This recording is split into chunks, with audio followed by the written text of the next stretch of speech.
Today we're checking out Dakkon, Shadow Slayer, and Oathbreaker and seeing what kind of signature spell might pair best with them. For white, blue, black, he starts at 0 loyalty, but not really, because he enters the battlefield with a number of loyalty counters on him equal to the number of lands you control. +1, Surveil 2. -3, exile target creature. -6, you may put an artifact card from your hand or graveyard onto the battlefield. That lands thing does not feel in color at all, but that is because Dakkon Blackblade was originally a creature from Legends, whose power and toughness were each equal to the number of lands you control. This was back before the color pie was as set in stone. And though it does feel weird now, I'm glad they went this way. If they're going to print another Dakkon Blackblade, it has to feel like the original. I think they did a great job here. Even the art style, which is different enough from the original, still has a classic feel to it. Anyways, I really like that -6. Not only is Dakkon a reanimation planeswalker, but he can cheat stuff out from your hand too.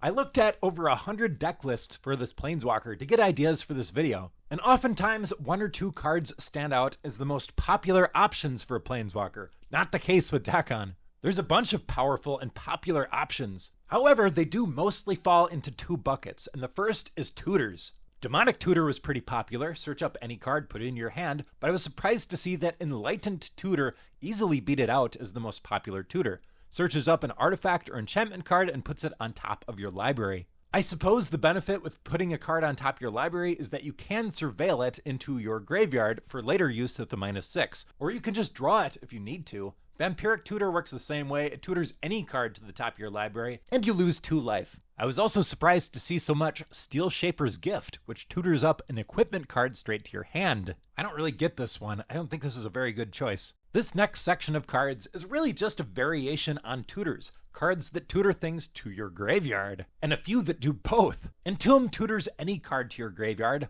Unmarked Graveyard tutors a non-legendary card to your graveyard. That is just strictly worse, but it's more budget friendly. And Buried Alive tutors 3 creatures to your graveyard. This might be a good option if you got some other cards in the deck besides just Dakkon to reanimate stuff. Now for the best of both world cards. Intuition searches your library for 3 cards, reveal them, target opponent chooses 1. Put that card into your hand and the rest into your graveyard. If I was building Dakkon, this would probably be my pick, except for one little problem. This card costs $150. So how about Gifts Ungiven instead? Search your library for up to 4 cards with different names and reveal them. Target opponent chooses 2 of those cards. Put the chosen cards into your graveyard and the rest into your hand. This card costs $0.25. I can afford that. Also, this is one of those cards that's banned in Commander but not in Oathbreaker. So this is one of our few chances to play it. And if 25 cents is still too much money, how about Final Parting? Search your library for 2 cards, put one into your hand and the other into your graveyard. I guess the nice thing about this is you get to choose which goes where, not your opponents like the last 2. Okay, going in a different signature spell direction, about 10% of the Dakkon decks I looked at were using a reanimation spell as signature spell. I suppose relying on Dakkon's +2 to surveil creatures and stuff into the graveyard and reanimate with a signature spell, with that -6 as a backup plan. With this strategy, reanimate is the most popular option and persist is the second most popular option. Then we've got a couple cards that just don't fit into the rest of the group. Thirst for Knowledge draws 3 cards, then discard 2 cards unless you discard an artifact card, and you really want the artifact card being discarded anyway so that Dakkon can use it. Hey, here's a weird one. Planar Birth puts all basic land cards from all graveyards onto the battlefield under their owner's control tapped. This does not seem like a very powerful option, but I love that it synergizes with the plus ability on Dakkon and the land's loyalty ability. Void Rend was a surprisingly popular option too. This spell can't be countered. Destroy target non-land permanent. Really anything that can destroy a planeswalker is good in my book. No synergy here, just generically good. An Obscura Confluence for 1 white, blue, black. Choose 3. You may choose the same mode more than once. Until end of turn, target creature loses all abilities and has base power at toughness 1/1. Target creature convenes, meaning draw a card, then discard a card. If you discarded a non-land card, put a +1/+1 counter on that creature.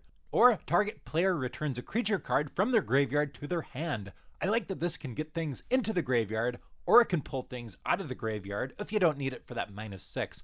And it can protect Dakkon by making creatures into useless 1/1s. If you enjoyed the video and you appreciate the research that goes into a video like this, hit that like button. On a channel as small as mine, each like helps so much. Here's a couple more Oathbreaker videos that I think you might enjoy. Thanks a lot for watching, and I'll see you next time.